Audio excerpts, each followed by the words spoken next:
Il la regardait avec du dégoût dans les yeux. Elle, la femme qui lui avait tout donné. Elle, la femme qui avait porté son fils dans son ventre pendant 9 mois. Elle, la femme qui se privait de manger pour que lui puisse avoir un bon repas chaque soir. Il la trouvait trop grosse. Trop laide. Pas assez bien pour lui. Alors il a fait ses valises à elle, pas les siennes, et il lui a dit de partir. Avec son fils de 3 ans dans les bras, sous une pluie battante, Élodie a marché dans les rues de Lagos sans savoir où aller. Ce soir-là, elle a dormi chez une voisine, par terre, sur un simple pagne. William pensait que c'était fini. Que cette femme qui l'avait humilié allait disparaître de sa vie pour toujours et ne plus jamais se relever. Mais ce qu'il ne savait pas, c'est que le jour où il l'a jetée dehors, c'est exactement ce jour-là qu'Élodie a commencé à vivre pour de vrai. Et quand elle est revenue, 5 ans plus tard, elle n'était plus du tout la même femme. Elle était méconnaissable. Elle était riche. Elle était belle. Elle était épanouie. Et elle était mariée à un homme 1000 fois plus riche et plus respectueux que William ne le sera jamais de toute sa vie. Cette histoire, c'est celle d'une femme brisée qui s'est relevée plus forte. C'est l'histoire d'un homme qui porte aujourd'hui le plus grand regret de sa vie. C'est une histoire de trahison, de douleur, de transformation et de victoire. Restez jusqu'à la fin, parce que la conclusion va vous laisser sans voix. Avant de commencer, je vous demande juste une petite chose. Dites-moi dans les commentaires de quel pays vous me regardez en ce moment. Abonnez-vous à la chaîne si ce n'est pas encore fait, activez la cloche de notification pour ne rien manquer, et mettez un gros pouce bleu sur cette vidéo. Votre soutien compte énormément pour moi, et c'est grâce à vous que je peux continuer à vous raconter ces histoires incroyables. Maintenant, installez-vous confortablement, et laissez-moi vous raconter cette histoire du début jusqu'à la fin. Dans le quartier de Surulere à Lagos, il y avait un homme que tout le monde connaissait. Son nom, c'était William. William était un homme grand, bien habillé, toujours avec ses chaussures brillantes et ses chemises bien repassées.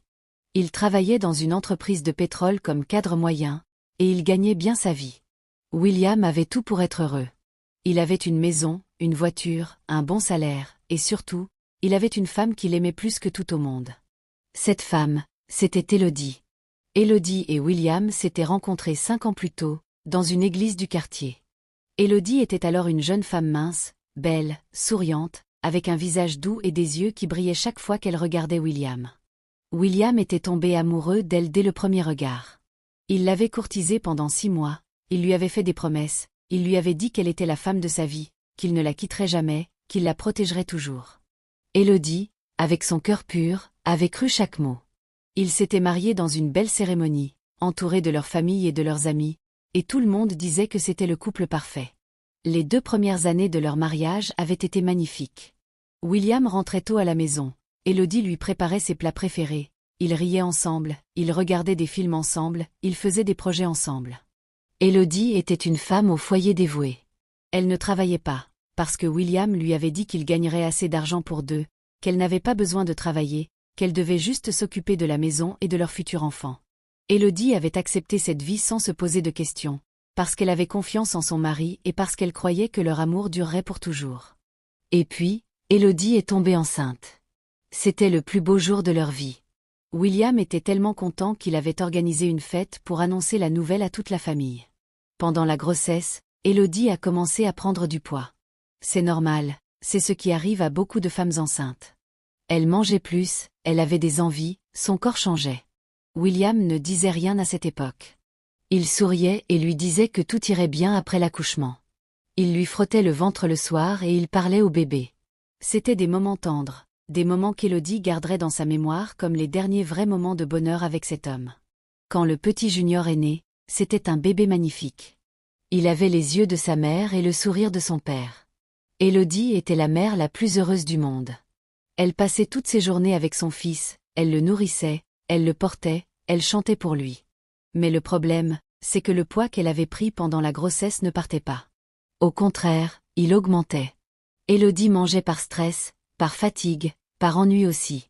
Elle était seule à la maison toute la journée avec un bébé qui pleurait beaucoup, et la nourriture était devenue son seul réconfort. Quand Junior dormait, Élodie s'asseyait devant la télévision et elle grignotait. C'était sa façon à elle de remplir le vide qu'elle commençait à sentir dans son mariage. En quelques mois, Élodie avait pris beaucoup de kilos. Son corps avait complètement changé. Elle ne ressemblait plus à la jeune femme mince que William avait épousée. Ses vêtements ne lui allaient plus, elle portait toujours les mêmes boubous larges, elle ne se maquillait plus, elle ne se coiffait plus. Non pas parce qu'elle ne voulait pas, mais parce qu'elle n'avait plus l'énergie. Élever un bébé seul toute la journée, sans aide, sans soutien, c'est épuisant. Et William ne l'aidait jamais. Il ne changeait jamais une couche, il ne se levait jamais la nuit quand Junior pleurait.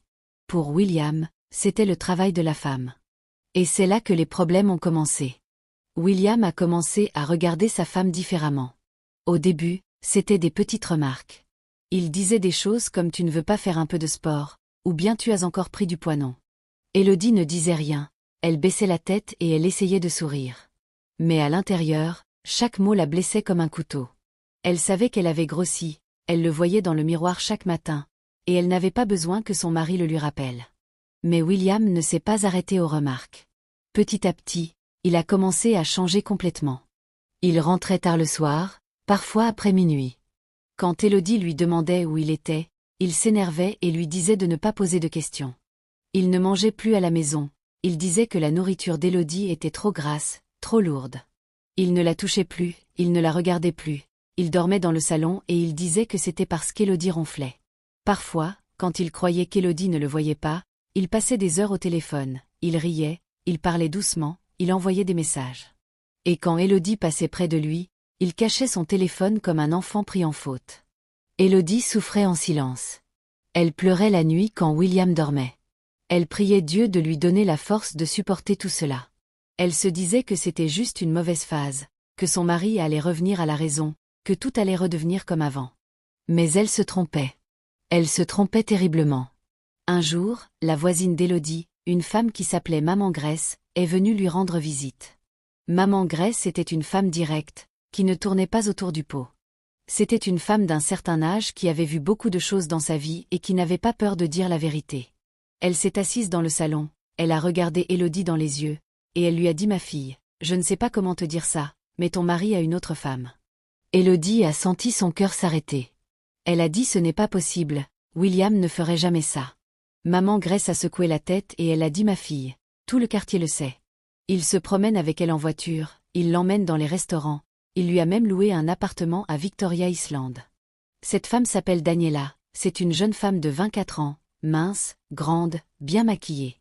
William ne se cache même plus.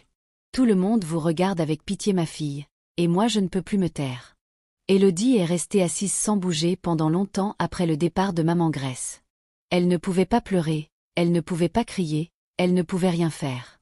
C'était comme si quelqu'un lui avait arraché le cœur de la poitrine et l'avait écrasé devant elle. Le soir, quand William est rentré, Élodie a pris son courage à deux mains et elle lui a posé la question. « William, est-ce que tu me trompes ?» William a d'abord nié. Il a dit que c'était des ragots de voisines jalouses qui n'avaient rien d'autre à faire que de raconter des bêtises. Mais Élodie a insisté. Elle a dit « Je sais tout William, tout le quartier parle de toi et de cette Daniela. Dis-moi la vérité. » Et là, quelque chose a changé dans le visage de William. Son regard est devenu dur, froid, sans aucune émotion. Il a arrêté de mentir. Il s'est assis, il a regardé Élodie, et il a dit avec un calme qui faisait peur « Oui, c'est vrai. J'ai quelqu'un d'autre. Et tu veux savoir pourquoi? Regarde-toi Élodie. Regarde ce que tu es devenue. Tu ne prends plus soin de toi, tu as grossi au point que je ne te reconnais plus, tu passes tes journées en pyjama, tu ne fais aucun effort. Daniela, elle, c'est une vraie femme. Elle est belle, elle prend soin d'elle, elle me donne envie de rentrer à la maison. Toi, tu me donnes envie de fuir. » Chaque mot que William a prononcé ce soir l'a été comme une gifle pour Élodie. Elle est restée debout devant lui, les larmes qui coulaient sur ses joues, incapable de répondre. Comment répondre à un homme qui vous détruit de cette manière? Comment répondre à celui qui avait juré devant Dieu et devant les hommes de vous aimer pour le meilleur et pour le pire? Elle a juste murmuré « Mais William, j'ai pris ce poids en portant ton enfant. C'est ton fils qui a changé mon corps. » William a haussé les épaules et il a dit « Ce n'est pas mon problème. D'autres femmes accouchent et elles retrouvent leur corps. Toi, tu as choisi de te laisser aller. » Cette nuit-là, Élodie n'a pas dormi. Elle est restée assise dans la chambre de Junior, elle regardait son fils dormir paisiblement dans son petit lit, et elle pleurait sans faire de bruit pour ne pas le réveiller.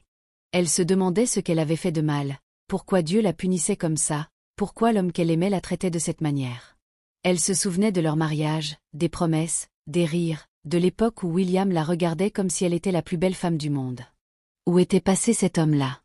Où était passé l'amour qu'il disait avoir pour elle? Mais le pire était encore à venir. 2 semaines plus tard, un samedi matin, William a réveillé Élodie très tôt et il lui a dit « Habille-toi et prépare les affaires de Junior ». Élodie a demandé pourquoi, « On va quelque part ». William l'a regardé froidement, sans la moindre émotion dans les yeux, et il a dit « Oui, toi tu vas quelque part. Tu retournes chez ta mère. Je veux que tu quittes cette maison aujourd'hui. Daniela va venir vivre ici avec moi ». Élodie a cru qu'elle allait mourir sur place. Son cœur s'est arrêté de battre pendant une seconde. Elle a dit « William, tu plaisantes. Tu ne peux pas me faire ça. C'est ma maison aussi, c'est notre maison. » William a crié et il a dit « Cette maison est à mon nom, c'est moi qui paie tout ici. Toi, tu ne travailles pas, tu ne fais rien, tu es juste un poids pour moi. Prends tes affaires et va chez ta mère. Je ne veux plus te voir ici. » Élodie a supplié, elle a pleuré, elle s'est mise à genoux devant William. Elle a dit « Pense à Junior, pense à notre fils, il a besoin de son père, il a besoin de grandir avec ses 2 parents sous le même toit. » William a dit « Junior peut revenir me voir quand il veut. Mais toi, je ne veux plus de toi. C'est fini entre nous. » Et il est sorti de la chambre sans se retourner, comme si cette conversation ne signifiait rien pour lui. Ce matin-là, sous le regard des voisins qui observaient par les fenêtres et par les portes entr'ouvertes, Élodie est sortie de la maison de William avec un sac de vêtements dans une main et le petit Junior dans l'autre. Junior pleurait parce qu'il ne comprenait pas ce qui se passait, pourquoi sa mère pleurait, pourquoi il quittait la maison. Élodie n'avait pas de voiture, elle n'avait pas d'argent, elle n'avait rien. William ne lui a même pas donné de quoi prendre un taxi. Pas un mot de réconfort, pas un regard de compassion. Rien. C'est maman Grace qui est venue avec sa vieille voiture pour emmener Élodie chez sa mère, dans le quartier de Muchin. La mère d'Élodie, une vieille femme qui s'appelait maman Justine, a ouvert la porte et elle a vu sa fille en larmes avec son petit-fils. Son visage s'est décomposé. Elle n'a pas posé de questions. Elle les a juste pris dans ses bras et elle les a fait entrer. La maison de maman Justine était petite, 2 chambres, un salon minuscule, une cuisine qui servait aussi de salle de bain. Les murs avaient besoin de peinture, le ventilateur du plafond faisait un bruit terrible, et il n'y avait pas toujours de l'électricité. Mais c'était un toit, et en ce moment, c'était tout ce dont Élodie avait besoin. Les premiers jours chez sa mère ont été les plus difficiles de la vie d'Élodie. Elle ne mangeait pas, elle ne dormait pas, elle restait assise sur le lit et elle pleurait du matin au soir. Elle avait perdu beaucoup de poids en quelques jours, mais pas de la bonne manière. C'était le chagrin qui la consumait de l'intérieur. Maman Justine faisait de son mieux pour la consoler. Elle lui apportait de la nourriture, elle lui parlait, elle priait avec elle. Mais Élodie était comme une coquille vide. L'homme qu'elle aimait l'avait détruite. Junior ne comprenait pas pourquoi sa mère était triste, il venait vers elle avec ses petites mains et il essuyait ses larmes en disant « Maman, ne pleure pas, maman ». C'est cette image, celle de son fils de 2 ans qui essuyait ses larmes avec ses petits doigts, qui a donné à Élodie la force de se relever. Un matin, après 3 semaines de dépression, Élodie s'est regardée dans le petit miroir de la salle de bain de sa mère. Elle a regardé son visage gonflé par les pleurs, ses yeux rouges, son corps qu'elle ne reconnaissait plus, et elle s'est dit « Ça suffit. Je ne vais pas mourir à cause d'un homme qui ne mérite pas mes larmes. Je ne vais pas laisser William me détruire. Je vais me relever, pas pour lui, mais pour moi et pour mon fils. Junior mérite une mère forte, une mère qui se bat, une mère qui lui montre que dans la vie, on peut tomber et se relever. » Et c'est là que la transformation d'Élodie a commencé. Élodie a d'abord commencé par chercher du travail. Elle n'avait pas de diplôme universitaire, mais elle savait cuisiner. Depuis son enfance, sa mère lui avait appris les recettes de famille, et Élodie avait un don pour la cuisine. Elle faisait les meilleurs plats du quartier, tout le monde le savait. Avec le peu d'argent que sa mère lui a prêté, à peine de quoi acheter un sac de riz et quelques condiments, Élodie a acheté des ingrédients et elle a commencé à vendre de la nourriture devant la maison de sa mère. Des beignets le matin, du riz jollof le midi, des grillades le soir. Au début, c'était juste les voisins qui venaient acheter par solidarité, mais très vite, la nouvelle s'est répandue dans tout le quartier. La nourriture d'Élodie était délicieuse, et les clients venaient de plus en plus loin pour goûter ses plats. En même temps qu'elle développait son petit commerce, Élodie a commencé à faire du sport. Elle se levait chaque matin à 5 heures, avant que Junior ne se réveille, et elle courait dans les rues du quartier quand le soleil n'était pas encore levé. Au début, elle ne pouvait même pas courir 5 minutes sans s'arrêter, le souffle court, les jambes lourdes. Les gens la regardaient, certains riaient, d'autres faisaient des commentaires méchants. Mais Élodie s'en fichait. Elle avait un objectif, et rien ni personne ne pouvait l'arrêter. 5 minutes sont devenues 10, puis 20, puis 30. Son corps commençait à répondre, ses muscles se réveillaient, son souffle s'améliorait. Elle a changé sa façon de manger. Plus de nourriture grasse, plus de sucreries, plus de soda. Elle mangeait des légumes, du poisson grillé, des fruits, elle buvait beaucoup d'eau. C'était difficile, surtout au début. Son corps réclamait la nourriture lourde à laquelle il était habitué. Certaines nuits, elle se réveillait avec des envies terribles de manger du poulet frit ou du gâteau au chocolat. Mais Élodie était déterminée. Chaque fois qu'elle avait envie d'abandonner, elle pensait au visage de William quand il l'avait chassée, elle pensait à ses mots cruels, elle pensait au mépris dans ses yeux, et cette douleur la poussait à continuer. Les semaines sont devenues des mois. Le petit commerce d'Élodie grandissait de jour en jour. Elle avait maintenant un stand au marché de Muchin, et elle employait 2 personnes pour l'aider. L'argent rentrait, pas beaucoup, mais assez pour vivre dignement et pour payer l'école de junior. Et son corps changeait. Les kilos partaient un par un, lentement mais sûrement. Après 3 mois, elle avait perdu 15 kilos. Après 6 mois, elle en avait perdu 30. Son visage se redessinait, sa taille s'affinait, son corps redevenait celui d'une femme qui prend soin d'elle. Les voisines qui l'avaient vue partir de chez William en larmes la regardaient maintenant avec admiration. Elles disaient entre elles: cette femme est incroyable, regardez comme elle a changé. Mais Élodie ne faisait pas tout ça pour plaire à un homme. Elle le faisait pour elle. Elle avait compris que pendant toutes ces années avec William, elle s'était oubliée. Elle avait mis sa vie entière entre les mains d'un homme, elle avait arrêté de travailler, elle avait arrêté de prendre soin d'elle, elle avait tout sacrifié pour un mariage qui ne valait rien. Cette erreur, elle ne la referait plus jamais. Élodie avait aussi repris confiance en elle. Elle souriait à nouveau, elle riait avec son fils, elle faisait des projets pour l'avenir. La femme brisée qui était arrivée chez sa mère quelques mois plus tôt n'existait plus. À sa place, il y avait une femme forte, déterminée, qui avait décidé de prendre sa vie en main. Pendant ce temps, la vie de William avec Daniela n'était pas le paradis qu'il avait imaginé. Daniela était belle, oui, mais elle était aussi capricieuse, dépensière et égoïste. Elle ne cuisinait pas, elle ne nettoyait pas, elle ne faisait rien dans la maison. Quand William rentrait le soir, il n'y avait pas de repas chaud qui l'attendait, pas de maison propre, pas de sourire à la porte. Daniela était toujours sur son téléphone, elle regardait des vidéos, elle parlait avec ses amis. Elle voulait des sacs de marque, des chaussures chères, des voyages, des restaurants. L'argent de William fondait comme du beurre au soleil. Et quand il n'avait plus d'argent à lui donner, Daniela devenait méchante. Elle criait, elle insultait William, elle le comparait à d'autres hommes qui avaient plus d'argent que lui. Elle lui disait: tu n'es même pas capable de me payer un voyage, à quoi tu sers? William commençait à regretter en silence. Il pensait parfois à Élodie, à ses bons plats, à la façon dont elle prenait soin de la maison, à la façon dont elle l'accueillait le soir avec un sourire. Mais son orgueil l'empêchait de l'admettre. Il avait aussi perdu le respect de ses collègues et de ses voisins. Tout le monde savait qu'il avait chassé sa femme et son fils pour une jeune fille. Les gens le regardaient avec dégoût. Même ses propres parents ne lui parlaient plus. Sa mère lui avait dit: tu as fait quelque chose de terrible, William, et un jour tu vas le regretter amèrement. Mais William était trop fier pour admettre qu'il avait fait une erreur. Il continuait à vivre avec Daniela, en se disant que c'était mieux ainsi, que le temps arrangerait les choses. 1 an avait passé depuis le jour où Élodie avait été chassée. Et pendant cette année, quelque chose d'extraordinaire s'était produit. Le petit commerce d'Élodie avait grandi de manière incroyable. Un homme d'affaires qui passait par le marché avait goûté la nourriture d'Élodie et il avait été tellement impressionné qu'il avait demandé à la voir. Il lui avait proposé de financer l'ouverture d'un restaurant. Élodie avait hésité au début, elle avait peur de l'échec, peur de devoir quelque chose à quelqu'un. Mais sa mère lui avait dit: ma fille, quand Dieu ouvre une porte, il ne faut pas la fermer.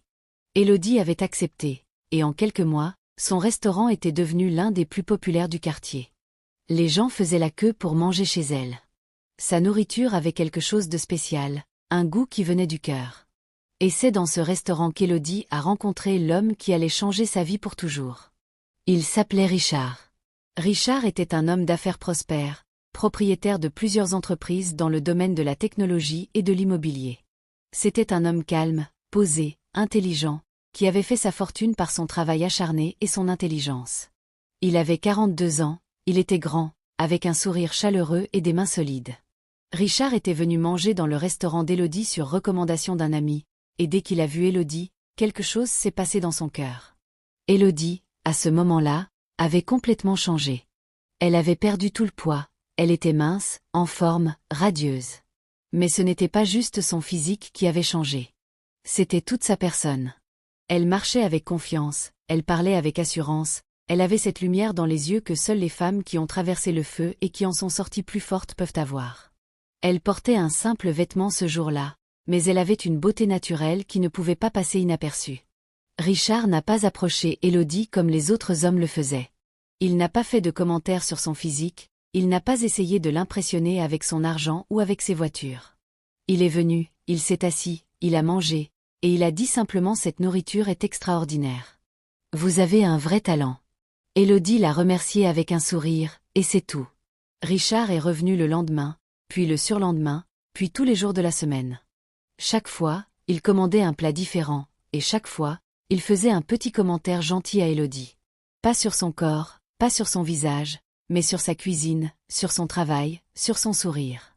Au bout de 2 semaines, Richard a demandé à Élodie s'il pouvait l'inviter à prendre un café quelque part après le service. Élodie a hésité. Son cœur était encore blessé par ce que William lui avait fait, et elle avait peur de faire confiance à un autre homme. Elle s'était promis de ne plus jamais dépendre de qui que ce soit. Mais quelque chose dans le regard de Richard lui disait que cet homme était différent. Il avait un regard sincère, un regard qui ne cherchait pas à prendre mais à donner. Elle a accepté. Leur premier rendez-vous a duré 4 heures. Ils ont parlé de tout, de leur vie, de leurs rêves, de leurs épreuves. Élodie a raconté à Richard toute son histoire, sans rien cacher. Elle lui a dit qu'elle avait été chassée par son ex-mari parce qu'elle avait grossi, qu'elle avait dû tout reconstruire à partir de rien, qu'elle avait un fils de 3 ans qui était tout pour elle. Richard a écouté sans l'interrompre, sans la juger, sans faire de commentaires. Et quand elle a fini, il a dit « Tu es la femme la plus courageuse que j'ai jamais rencontrée. Un homme qui te traite comme ça ne mérite même pas de respirer le même air que toi. Et moi, si tu me laisses une chance, je te montrerai ce que c'est qu'un homme qui respecte vraiment une femme. » Les mois qui ont suivi ont été les plus beaux de la vie d'Élodie. Richard la traitait comme une reine, mais pas avec de l'argent ou du luxe.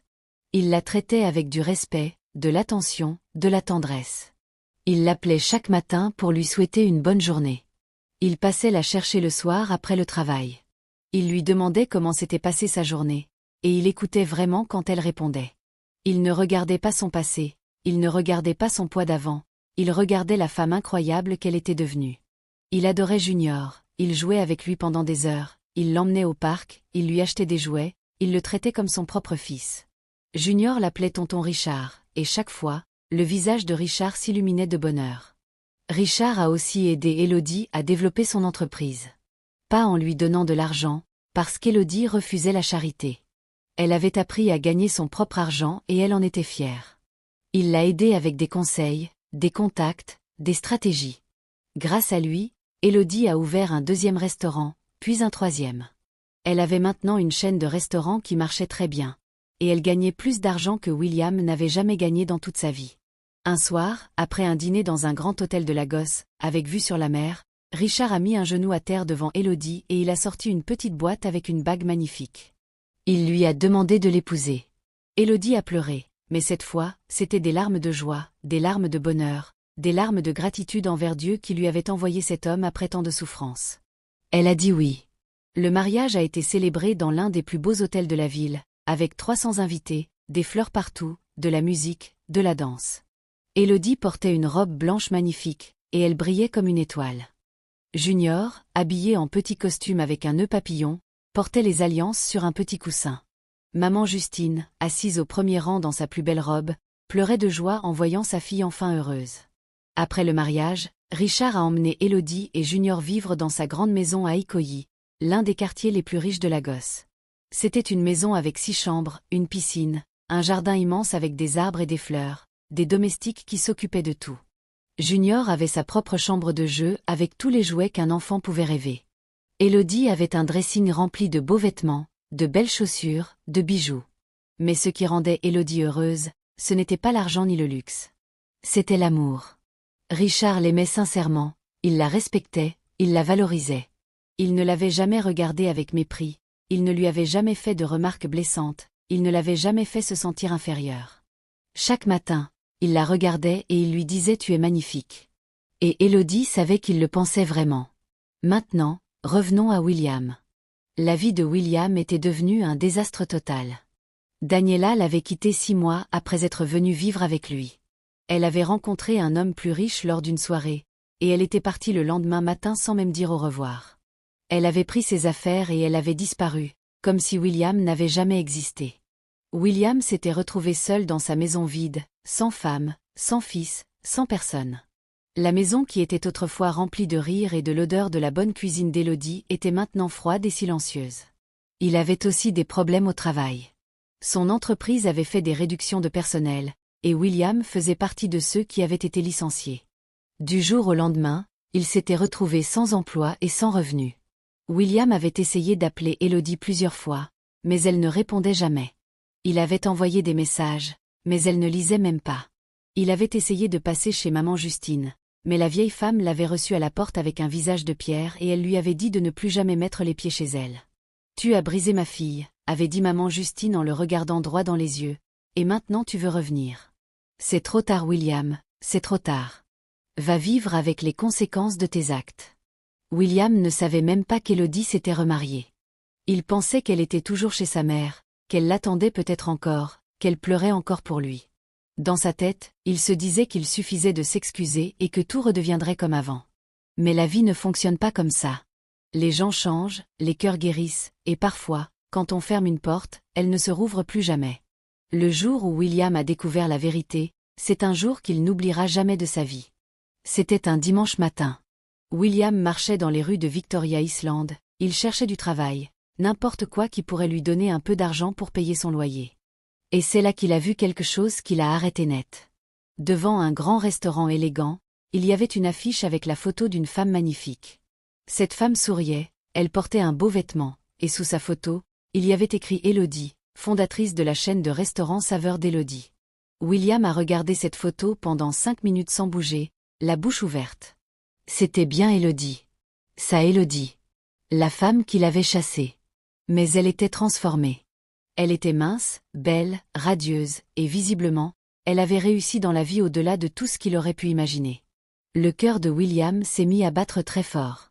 Il est entré dans le restaurant, un endroit magnifique avec des meubles en bois, de belles lumières, et une odeur de nourriture qui lui a rappelé les plats qu'Élodie lui préparait autrefois.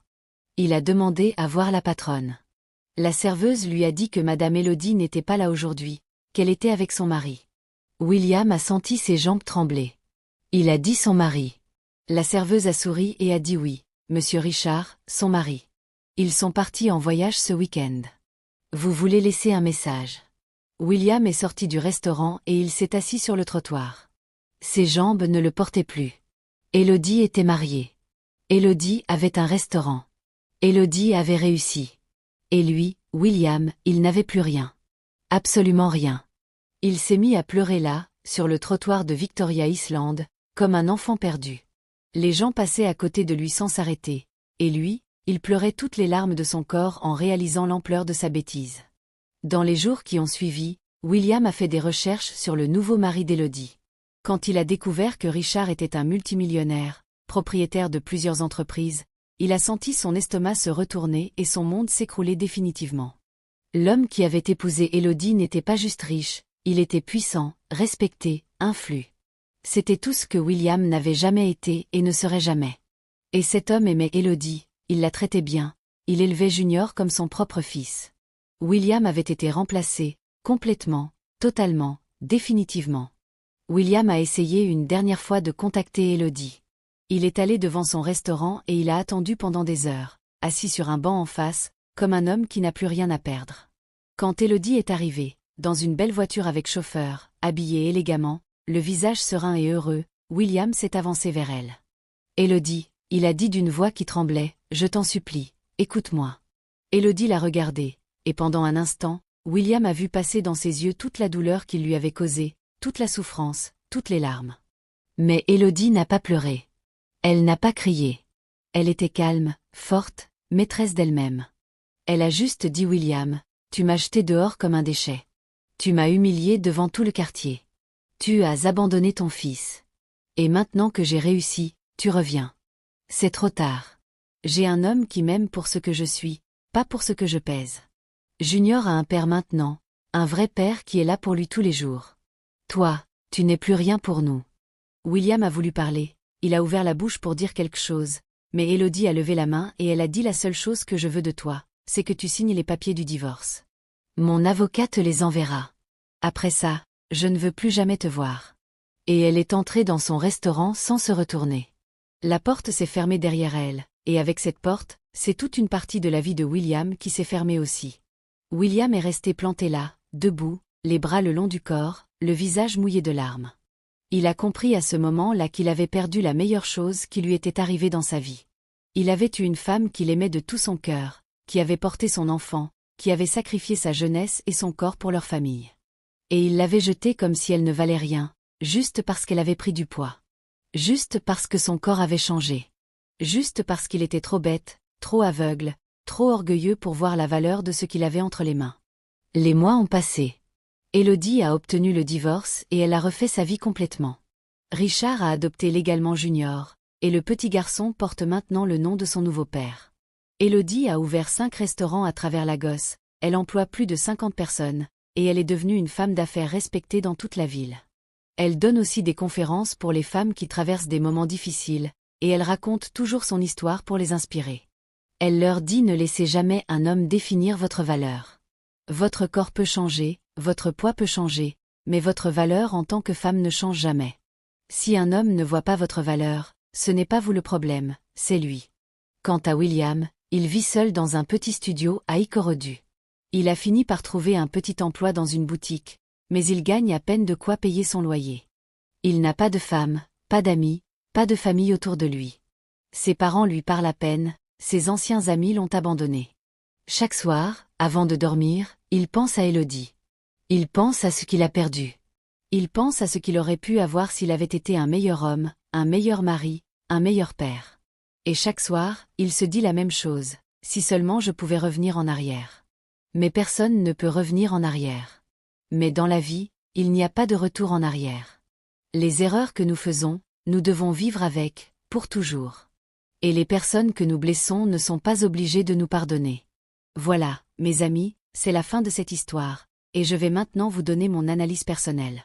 Cette histoire me touche profondément parce qu'elle parle de quelque chose que beaucoup de femmes vivent en silence. Combien de femmes ont été abandonnées, humiliées, rejetées par leur mari parce que leur corps a changé après une grossesse? Combien de femmes ont pleuré la nuit en se demandant pourquoi elles ne sont plus assez bien pour l'homme qu'elles aiment? C'est une réalité douloureuse, et il fallait en parler. Ce que j'admire chez Élodie, c'est sa force. Elle aurait pu rester chez sa mère à pleurer pendant des années. Elle aurait pu se laisser détruire par la douleur et devenir amère. Mais elle a choisi de se relever. Elle a choisi de se battre, pas pour reconquérir un homme qui ne la méritait pas, mais pour elle-même, pour sa dignité, pour son fils. Et c'est ça la vraie force. Ce n'est pas de perdre du poids pour plaire à quelqu'un. C'est de se reconstruire pour soi-même, parce qu'on mérite mieux que ce qu'on a reçu. William représente ces hommes qui ne voient que l'apparence. Ces hommes qui oublient que le corps d'une femme change quand elle porte un enfant, et que ce changement est un sacrifice, pas une faute. William avait une femme en or, mais il était trop aveugle pour le voir.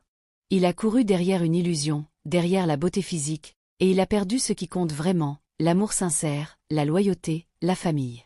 Il a choisi le plaisir du moment au lieu du bonheur de toute une vie. Et puis il y a Richard. Richard représente ce que chaque femme mérite, un homme qui regarde au-delà de l'apparence, qui voit la valeur d'une femme, qui aime avec le cœur et pas avec les yeux. Richard n'a pas aimé Élodie parce qu'elle avait perdu du poids. Il l'a aimée parce qu'il a vu en elle une femme courageuse, déterminée, forte, une femme qui avait traversé l'enfer et qui en était sortie debout. C'est ce genre d'homme que toute femme devrait avoir à ses côtés. La leçon de cette histoire est claire. Ne jugez jamais une personne sur son apparence. Le poids, la taille, la forme du corps, tout cela peut changer. Mais la valeur d'une personne, son cœur, son âme, sa capacité d'aimer, ça ne change pas. Et si vous avez la chance d'avoir quelqu'un qui vous aime sincèrement, accrochez-vous à cette personne de toutes vos forces, parce que le vrai amour ne se trouve pas facilement, et quand on le perd par bêtise, il ne revient pas toujours. Maintenant, Je veux savoir ce que vous pensez de cette histoire. Est-ce que William a eu ce qu'il méritait, ou est-ce que vous pensez qu'Élodie aurait dû lui donner une deuxième chance? Dites-moi dans les commentaires. Je veux lire chacun de vos avis, alors ne soyez pas timide, écrivez ce que vous ressentez. Et avant de partir, si cette histoire vous a touché, si elle vous a fait réfléchir, partagez-la avec quelqu'un qui a besoin de l'entendre. Partagez-la avec une femme qui traverse un moment difficile, partagez-la avec un homme qui a besoin de comprendre la valeur d'une bonne femme. Et enfin, si vous avez une histoire incroyable qui mérite d'être racontée, une histoire vraie, une histoire de votre vie ou de la vie de quelqu'un que vous connaissez, dites-le moi dans les commentaires. Racontez-moi votre histoire, et peut-être que la prochaine vidéo sera la vôtre. Tout le monde a une histoire à raconter, et chaque histoire mérite d'être entendue. Merci de m'avoir suivi jusqu'à la fin. Abonnez-vous, mettez un pouce bleu, et on se retrouve très bientôt pour une nouvelle histoire. Prenez soin de vous et prenez soin de ceux que vous aimez.